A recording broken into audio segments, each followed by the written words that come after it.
The first sensation was the cold, not just on my skin, but deep inside, a chilling emptiness where my memories should have been.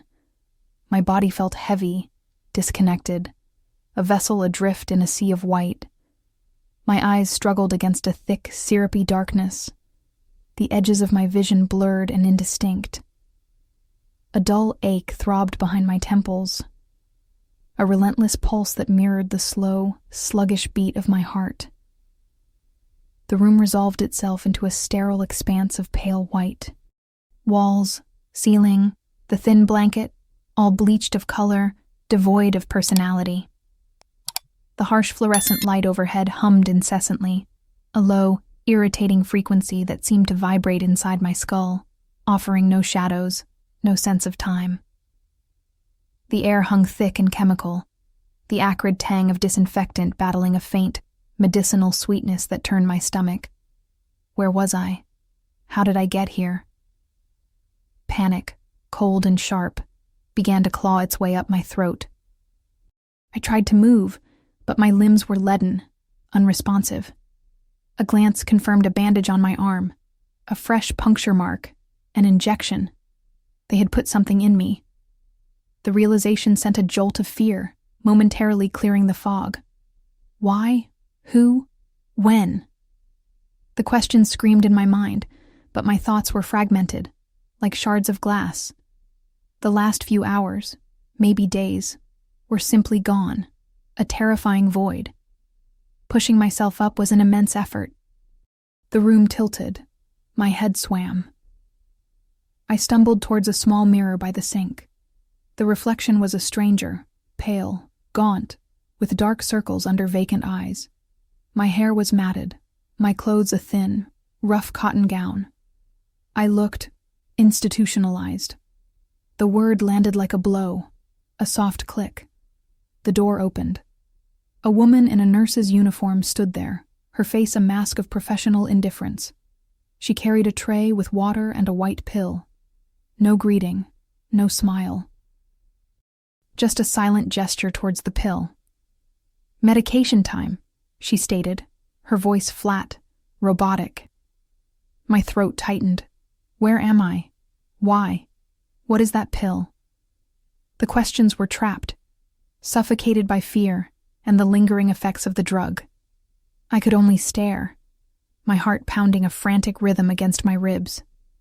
She didn't wait. She held out the tray. "Take it, Mrs. Miller. It will help you relax." Relax? I was on the verge of screaming, but her eyes were cold, unyielding. Helplessness washed over me. My hand trembled as I took the pill, swallowing it quickly with the water. Almost instantly, the familiar heaviness returned, amplified. The buzzing in my head intensified, thoughts scattering like frightened birds. This pill wasn't for rest. It was for silencing. My legs gave way, and I sank back onto the bed. The nurse watched impassively for a moment before turning and leaving. The click of the lock echoed, final and absolute. I was alone. The silence was a physical weight. I closed my eyes, fighting the encroaching darkness, trying to grasp at fading memories. The ranch, my father, Brian. They were distant, hazy, like a dream seen through murky water. All that remained was the gnawing confusion, the fear, and a terrifying certainty. I was a prisoner. Later, a different nurse entered. Lisa. Younger, with eyes that held a flicker of something softer, perhaps pity. She checked my vitals, her touch gentle. "Nurse," I whispered, my voice raspy. "Where am I? Why am I here?" She paused, her pen hovering. "Serenity Creek Clinic. Mrs. Miller. You're here for care." Serenity Creek. The name meant nothing. Care for what? I pressed, a spark of defiance igniting. A small, sad smile touched her lips. "You've been unwell. Just rest. It's for your own good." She finished her notes. "Try to relax. It's the best thing." Unwell. My life had been demanding. Yes, running the ranch after my father's death. But not this. Not locked away. Unless something had happened that I couldn't remember. The thought was chilling. My gaze fell on the plastic bracelet, Megan Miller, and a date. A date that suggested I'd been here for days I couldn't account for. Was I losing my mind? The possibility was a cold dread. But a stubborn core of certainty resisted. This wasn't me. This was wrong. The forced medication. The missing time. The feeling of being erased. I clung to the fragments. The smell of the ranch. The worn leather of my father's chair. The memory of George, the foreman, steady and kind. Faint. Hazy. But real. The pill was pulling me down again. My eyelids felt impossibly heavy. I sank back, the white room dissolving into darkness. The voice cut through the haze, smooth and familiar. Megan? Megan, wake up. Brian, my husband. He was there, sitting by the bed, leaning over me. His face was a picture of concern, his eyes holding a carefully crafted worry. He offered that soft, practiced smile, the one that promised everything was under control, everything was fine. My love, he murmured, taking my hand. His touch was warm, but felt superficial. How are you feeling? A flicker of relief. Brian was here. He would explain. He would take me home. But the feeling was quickly replaced by that same unease. His performance felt too polished. Brian, I whispered, my voice thick. What is this place? Why am I here? He sighed softly, a sound of weary patience. He gently brushed hair from my face. You had a difficult episode, Megan. A breakdown.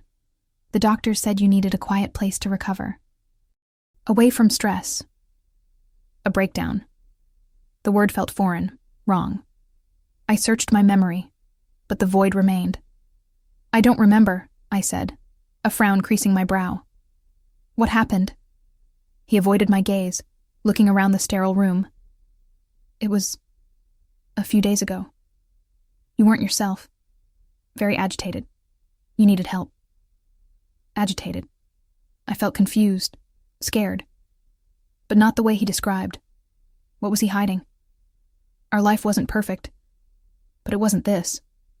Unless he was lying. The thought, cold and sharp, pierced through the fog.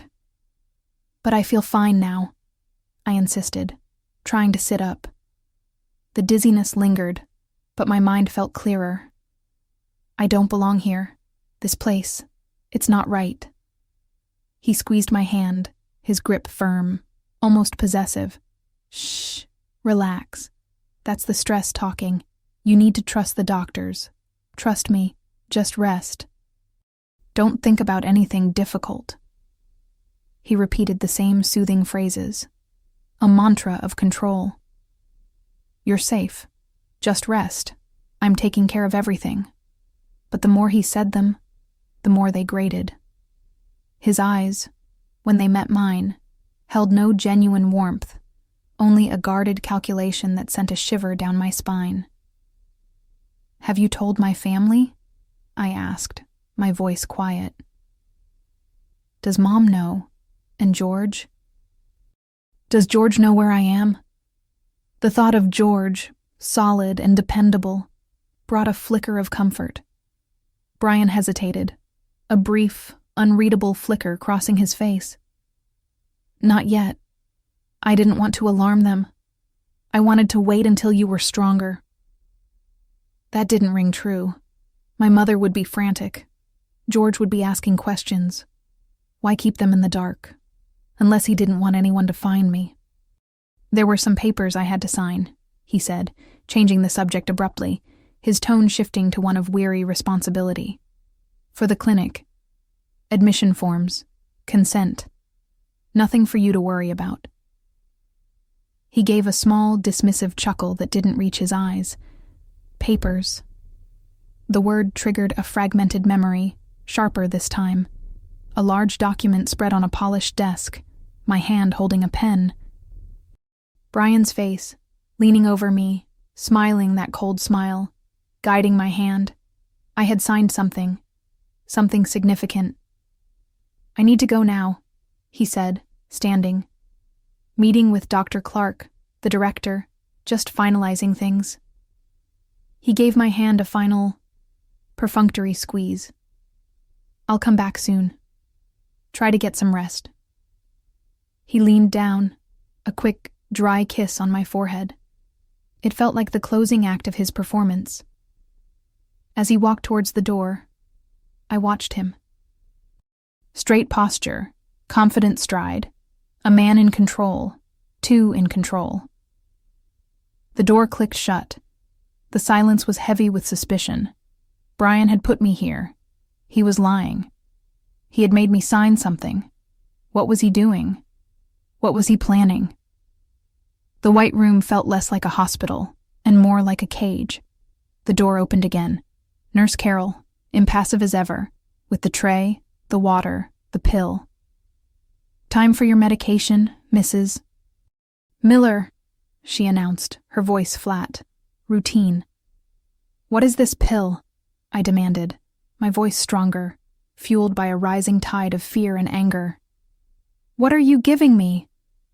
She didn't meet my eyes. A mild sedative. "To help you relax. Mr. Miller informed us you were prone to agitation." Mr. Miller informed us. Brian had painted a picture of me as unstable, needing to be controlled. It was a lie, a calculated lie. The anger flared, but the familiar heaviness was already creeping into my limbs. Resistance against her was futile. Not yet. My hand trembled as I reached for the pill. I swallowed it, my eyes fixed on her unyielding face. No empathy, just cold, efficient adherence to orders. As the sedative took hold, the room began to swim, my thoughts growing fuzzy. But this time, I fought it. I clung to the edges of consciousness, desperate to hold on to the fragmented memories, to piece together the terrifying puzzle. And as I struggled, flashes returned, clearer, more insistent. The papers, not just clinic forms, a legal document, something about the ranch, my father's will, Brian's face, triumphant as I signed. It wasn't a dream. It was real. I had signed something he wanted, something he needed me locked away for. Nurse Carol watched me, her gaze steady. "That's better," she murmured as she collected the glass. As she turned to leave, she added, in that same flat voice, "Mr. Miller is very concerned. He wants you to get better." Concerned. He wanted me sedated, silent, locked away. That was his concern. The door clicked shut. The room felt smaller, more confining, a cage built by my own husband. Later, Brian returned. His performance had shifted again. Now, he exuded an air of weary devotion, the long-suffering husband. "How are you feeling, my love?"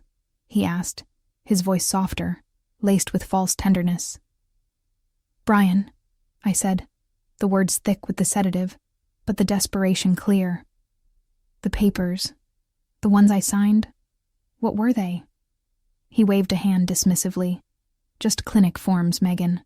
Nothing for you to worry about. You're confused." "It wasn't just clinic forms," I insisted, pushing through the fog.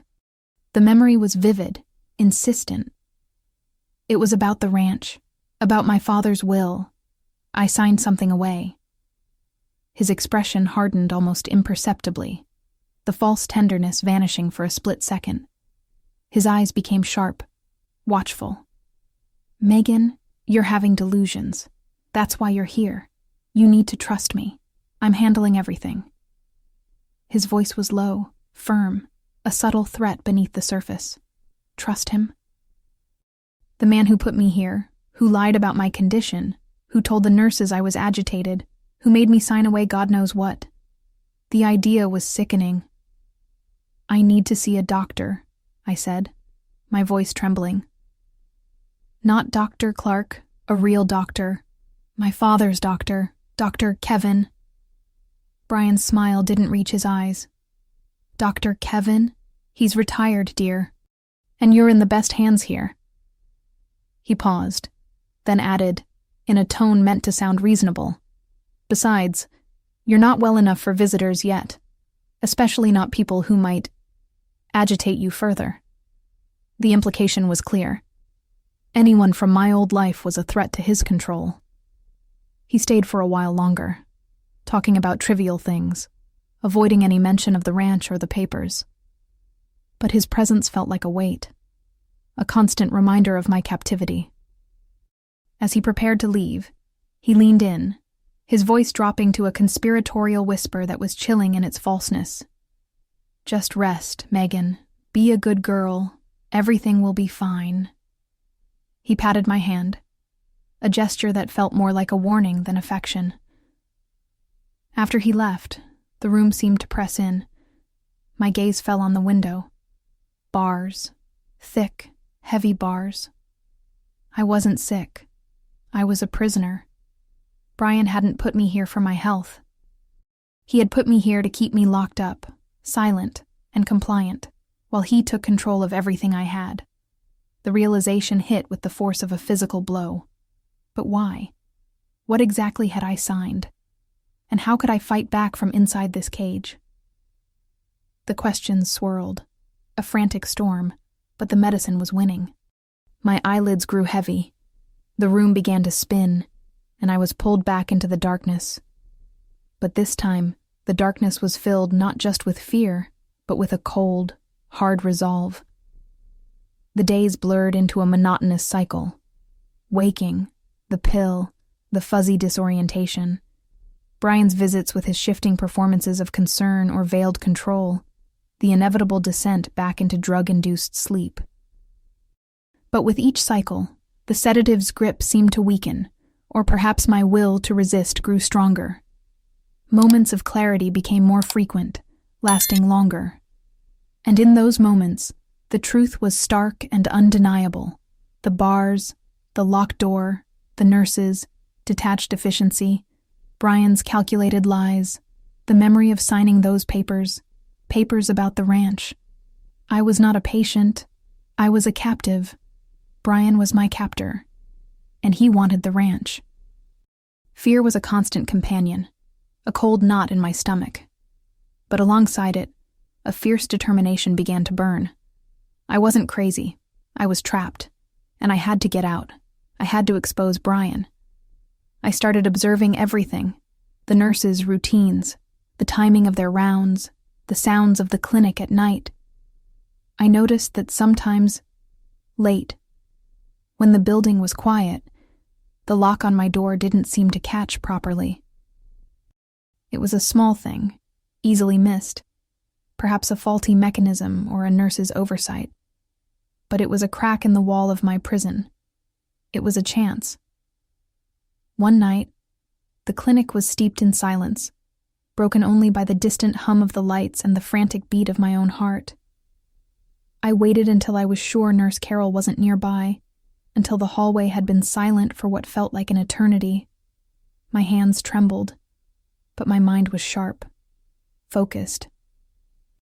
I slipped out of bed, my bare feet silent on the cool floor. I reached for the doorknob, turning it slowly, holding my breath. It turned, unlocked. Quietly, painstakingly, I eased the door open a crack and peered out. The hallway was empty, bathed in the dim emergency lights. Long, distorted shadows stretched along the walls. Taking a deep, shaky breath, I slipped out of the room. I moved like a phantom, pressing myself against the wall, straining my ears for any sound. I didn't know the layout, but I knew I had to find an exit. I crept down the hall, my heart hammering against my ribs. I passed closed doors, hearing soft snores or murmurs from within. This place held others, but I felt utterly alone in my desperate flight. Finally, I saw it, a door marked emergency exit. It had a push bar. Beside it, A small box, likely an alarm. Hesitation was a luxury I couldn't afford. I pushed the bar with all my might.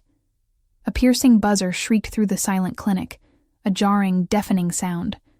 Panic surged, but it was quickly overridden by the primal urge to flee. I threw the door open and ran. The cold night air hit my face, sharp and clean, a shock after the stale, recycled air of the clinic. I was outside. I ran blindly across rough ground towards the dark line of trees at the edge of the property. The alarm screamed behind me, a siren song of my escape, but I didn't look back. I just ran, my thin gown flapping around my legs, putting distance between myself and that place. I ran until my lungs burned, until my legs felt like lead. I ran until the sound of the alarm faded into the night. I ran until I stumbled and fell, collapsing onto the rough ground, scraping my knees. I lay there for a moment, gasping for breath, the cold earth a welcome reality against my cheek. I had escaped. But now what? I was on a quiet country road, dark and deserted. No phone, no money, no idea where I was. Just a woman in a thin gown, miles from anywhere. Who would believe me? Who would help? Then, a flicker of light in the darkness. The ranch. My family's ranch. It was far, a long walk, but it was home. And George was there. George, the old foreman, who had worked for my father his whole life. Loyal, kind, solid as the earth itself. My father always said, "If you're ever in trouble, find George or Doctor. Kevin. They're good people." The memory, faint but clear, fueled my resolve. I pictured the familiar fields, the sturdy barns, the comforting smell of hay and horses. Memories of childhood summers there, of my father's booming laugh, of George teaching me to ride, of Sister Helen's gentle smile at Sunday service. They were distant, but they were real. They were hope. Driven by desperation and that fragile hope, I pushed myself to my feet and started walking. I walked through the rest of the night, the sky slowly turning from inky black to bruised purple, then to the pale gold of dawn. My body ached, my feet were raw, but I kept moving, clinging to the image of the ranch. I stayed on the shoulder of the road, hiding when the rare car passed. The sun rose, hot and relentless, beating down on me. Exhausted, parched, terrified, I kept walking. The ranch was my destination, my only refuge. Finally, late in the afternoon, I saw it in the distance. The familiar shape of the main house, nestled among the trees, the wide expanse of fields stretching out around it. Home. Tears welled up, blurring my vision. I stumbled towards it, my body running on pure adrenaline and willpower. As I got closer, I saw someone working near the main gate, fixing a fence. An old man, wearing a faded work shirt and a wide-brimmed hat pulled low. "George. George," I croaked, my voice hoarse and weak. He stopped hammering, turned, and looked towards me. His eyes widened, his mouth dropping open in disbelief. He dropped his hammer and hurried towards me, his face a mixture of shock and deep concern. "Miss Megan, good heavens, child, is that really you?" He reached me, his eyes scanning my appearance, my disheveled hair, the thin gown, my scraped legs. "What happened? Why are you like this?" I couldn't hold back the tears. They streamed down my face as I stumbled into his arms. "George, Brian." He put me away, in a clinic. He said I was crazy. He made me sign papers about the ranch. He held me tight for a moment, his arms strong and comforting, then pulled back to look at me again. His face hardened, a grim determination settling in his eyes. That no-good man. I knew something wasn't right. He showed up here a while back, asking questions, poking around. Said you were away on a trip. He put a steady arm around my shoulders, guiding me towards the house. Come on, let's get you inside. You're safe here, Miss Megan. You're home. Inside the old ranch house, the familiar scent of aged wood, dust, and the faint smell of my father's pipe tobacco wrapped around me like a warm blanket. George got me water and a clean shirt and pants, old work clothes that were too big but felt like salvation. He sat with me by the stone fireplace, listening patiently as I poured out the story. The white room, the pills, Brian's lies, the papers, the bars, the escape. When I finished, George was silent for a long moment, his expression grim. He locked you away, he said softly. To get control of the ranch. I suspected it. He's been asking a lot about your father's will, about the land deeds. We need help, George, I said, my voice trembling but firm. And Brian has money, power. He'll come looking for me. We need someone who knows how to fight him, someone who knows the law. George nodded slowly. You're right. Brian's a dangerous man. But you're not alone, Miss Megan. Your father had friends. Good people. He reminded me of Dr. Kevin, a doctor in the next town, known for his integrity and his quiet distrust of the Serenity Creek Clinic. And Sister Helen, from the local church, a pillar of the community, known for her unwavering faith and her willingness to fight for the vulnerable. These were people my father trusted, people who knew the land and the people on it. George went to fetch them. The wait was agonizing, filled with the fear that Brian would somehow find me before they arrived. But finally, I heard a car pull up the long driveway. George returned with 2 people. Sister Helen, her face kind and lined with wisdom, her eyes radiating calm strength, and Dr. Kevin, a man with a quiet, thoughtful demeanor and sharp, intelligent eyes behind his spectacles. I told them my story again, showing them the clinic ID bracelet as proof. Dr. Kevin listened intently, nodding. I've heard whispers about that clinic, he said, his voice low and serious, and about Dr. Clark. Not good whispers.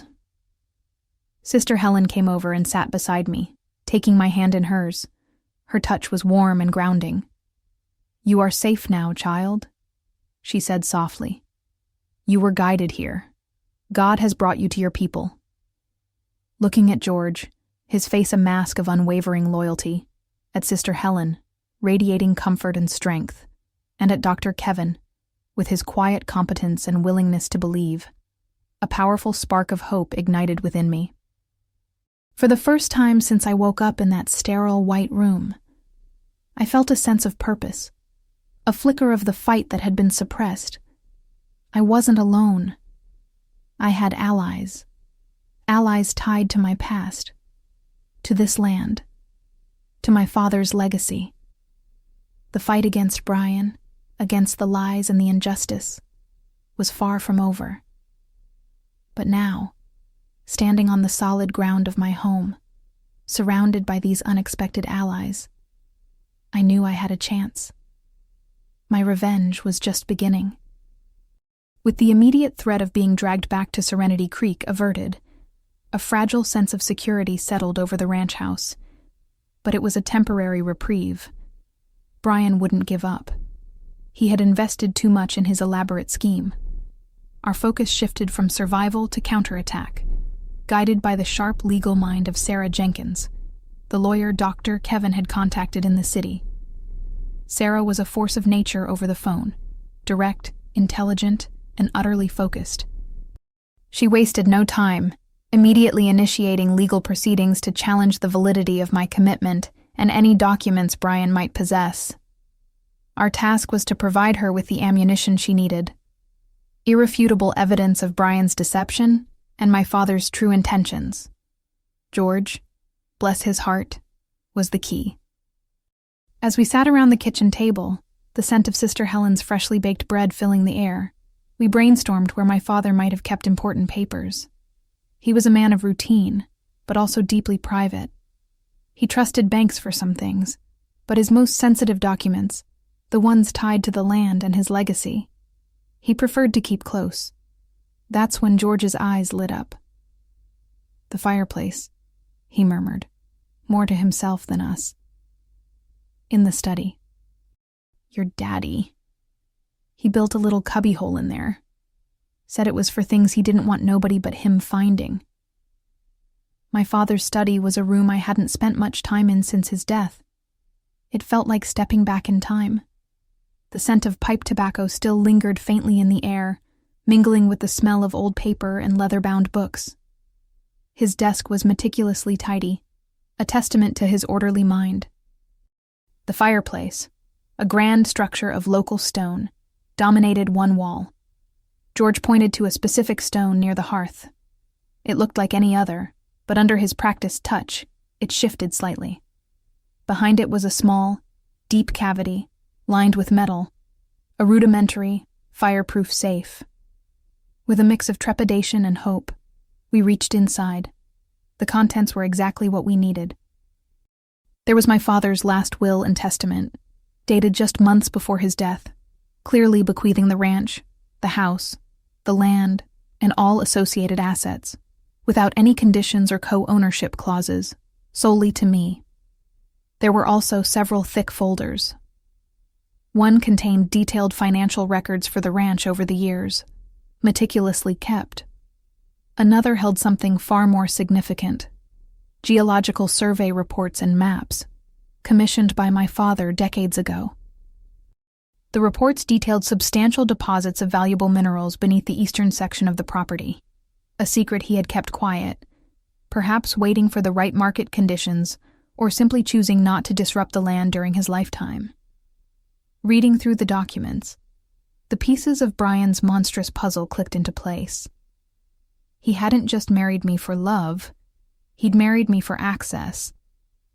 He must have discovered the existence of the minerals somehow, perhaps snooping through my father's old papers after his death, or maybe even hiring his own discreet investigators. He saw the ranch not as a home, but as a dormant gold mine. My instability was a convenient fiction, a means to an end. By having me declared legally incompetent and confined indefinitely, he could gain complete control over my assets, including the mineral rights, without any challenge. The papers he'd forced me to sign were almost certainly designed to give him power of attorney and potentially transfer ownership or control of the ranch and its resources into his hands, or a shell corporation he controlled. The horror of his betrayal was a physical weight in my chest. He hadn't just stolen my freedom. He had tried to steal my entire identity, my inheritance, the very ground beneath my feet. He wanted to erase me and plunder my legacy. The stakes were no longer just about getting out of the clinic. They were about fighting for everything my father had built and everything I was. We scanned and sent copies of the crucial documents, the will, the relevant sections of the geological reports, to Sarah Jenkins immediately. Her response was swift and decisive. "This changes everything," she said, her voice sharp with professional satisfaction.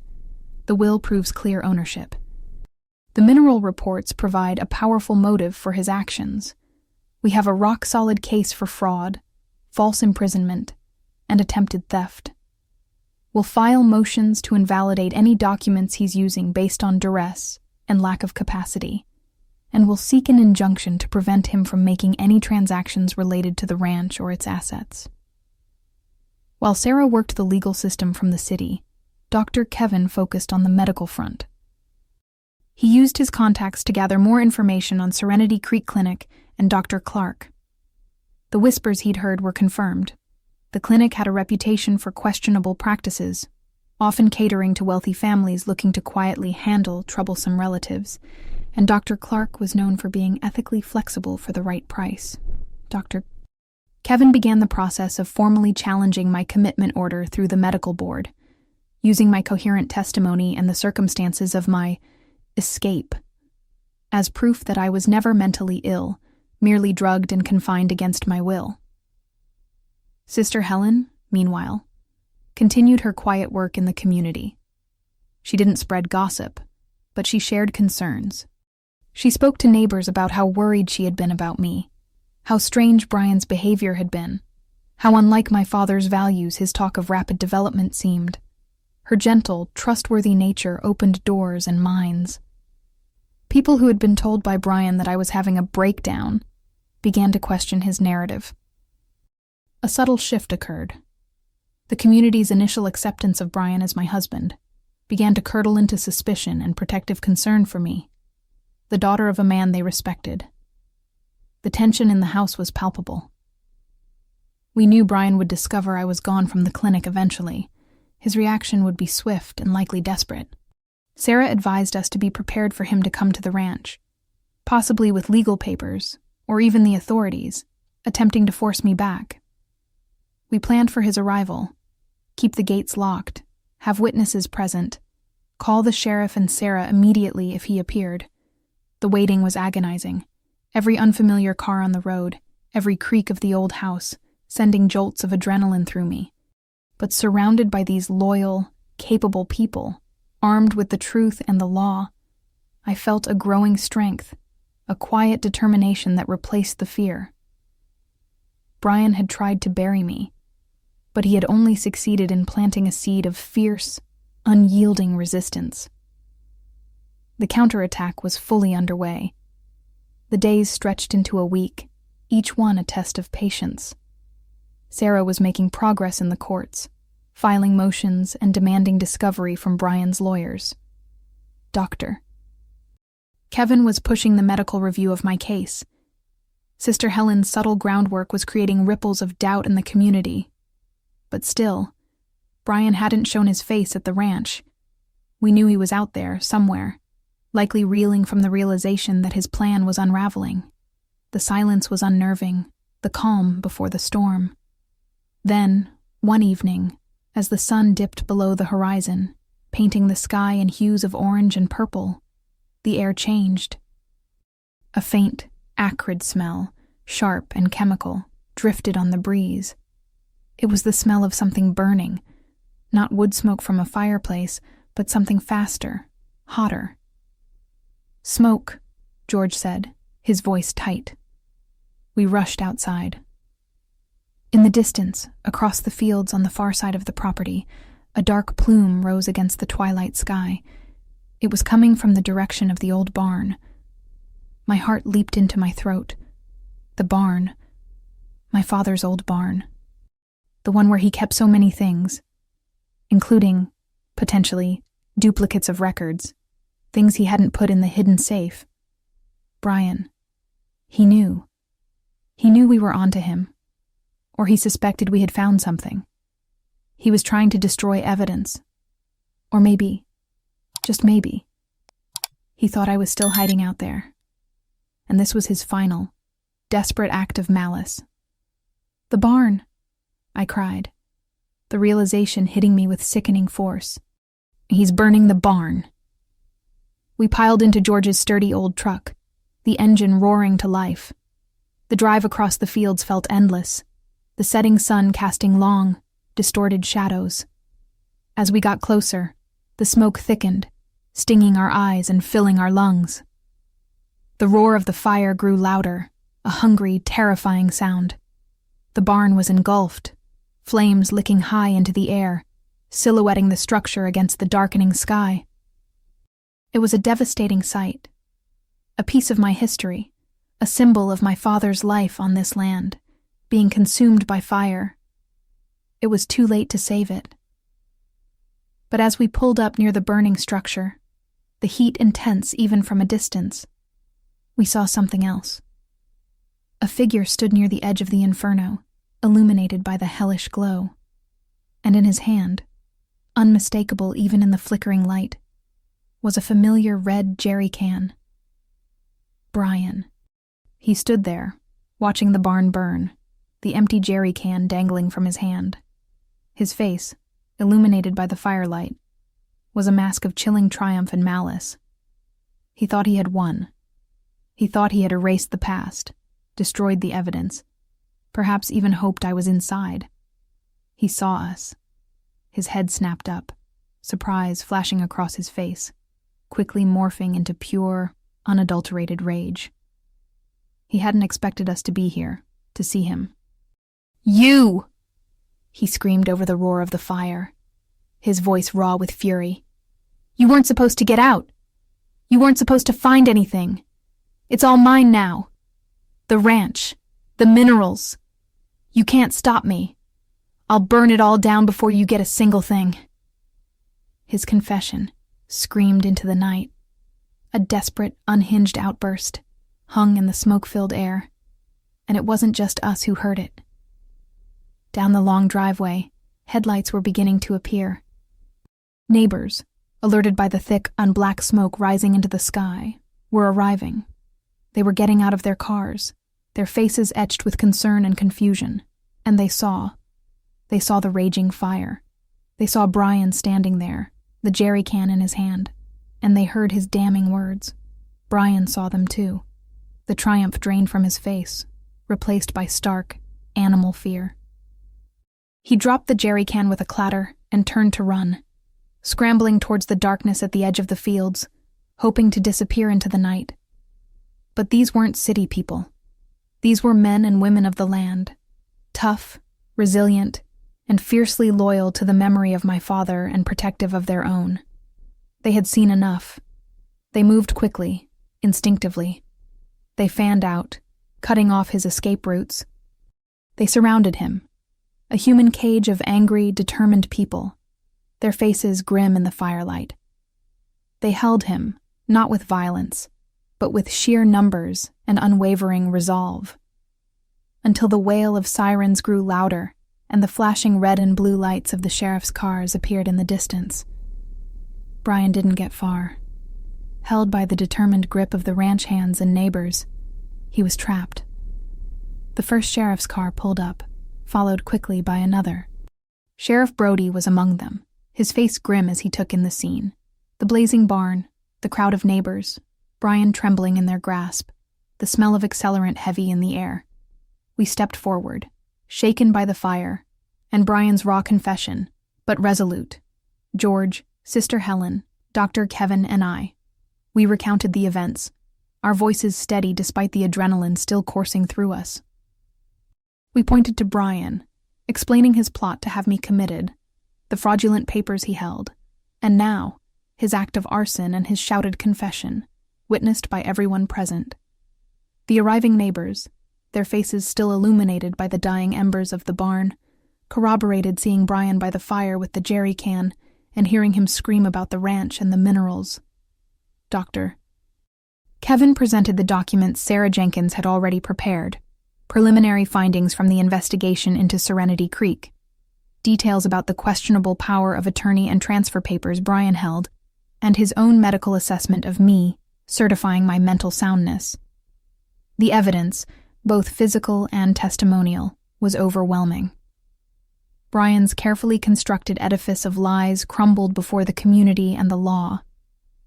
Cornered, Brian initially tried to deny everything, stammering excuses about being framed or misunderstood. But his earlier fire-fueled confession, witnessed by multiple credible people, sealed his fate. Sheriff Brody, a man who knew the value of truth and the character of the people who lived on this land, didn't hesitate. He formally placed Brian under arrest for arson and attempted murder, given his belief I might have been in the barn, adding that further charges related to fraud and false imprisonment were pending based on the evidence presented. As Brian was led away in handcuffs, his eyes met mine. The hatred was still there, burning brightly, but now it was mixed with a desperate, defeated fury. He was silent this time, his earlier outburst having cost him everything. He was taken to the county jail, his reign of terror over. The investigation didn't stop there. With Brian in custody, the focus shifted to his accomplice, Dr. Clark, and the dark secrets of Serenity Creek Clinic. Sarah Jenkins, relentless in her pursuit of justice, worked closely with state investigators.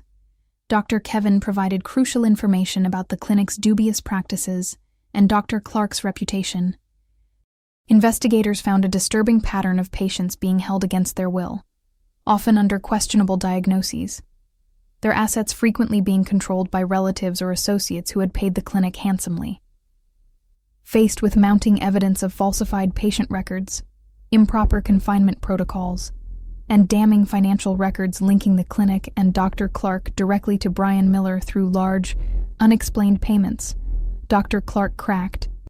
He confessed to receiving substantial bribes from Brian to fabricate my diagnosis of acute delusional disorder, keep me heavily sedated to prevent me from thinking clearly or communicating effectively, and actively obstruct any attempts by my family or friends, if they had known where I was, to contact me or challenge my confinement. He admitted it was a calculated scheme to ensure Brian could proceed with his plans unopposed. The revelations about Serenity Creek Clinic sent shockwaves through the state. Authorities immediately shut down the clinic, pending a full investigation. A comprehensive review of all current and recent patients was initiated, leading to the heart-wrenching but necessary release of several other individuals who had been unjustly held, their families often manipulated or misled about their condition. Dr. Clark was also arrested, facing a litany of serious charges including fraud, conspiracy, false imprisonment, and potentially charges related to the harm caused by unnecessary medication and confinement. With both Brian and Dr. Clark in custody and facing overwhelming evidence and serious criminal charges, the legal path to reclaiming my life and property became clear and swift. Sarah Jenkins, using the true will, the evidence of Brian's fraud and arson, and Dr. Clark's confession, easily moved to invalidate the fraudulent power of attorney and any other documents Brian had coerced me into signing. In a matter of weeks, the court formally recognized me as the sole legal owner of the ranch and all its assets, free and clear of any claims by Brian Miller. The nightmare was over. I had won. The physical scars of Brian's attack remained, the charred foundation of the barn, a stark reminder of his destructive greed. But as I stood there, feeling the earth beneath my feet, breathing the clean country air, I knew that the most important things had survived. My life, my home, my spirit, and the unwavering loyalty of the people who had stood by me. The journey had been harrowing. I had been betrayed by the man I married, stripped of my freedom, and nearly lost everything. But in the darkness of that clinic, and in the terrifying moments of the fire, I had found a strength I never knew I possessed. And I had found my true family, not through blood, but through loyalty, courage, and shared values. George, whose quiet strength and deep connection to the land were my anchor. Sister Helen, whose faith and compassion were a constant source of comfort and support. Dr. Kevin, whose integrity and professional courage helped expose the truth. And Sarah Jenkins, whose brilliant legal mind navigated the complex path to justice. They were the reason I was standing here, free and whole. Brian's desperate act of arson, intended to destroy evidence and hide the truth, had ironically confirmed something else: the existence of the valuable mineral resources my father had discovered. Brian wanted to exploit them for personal gain, regardless of the cost to the land or the people.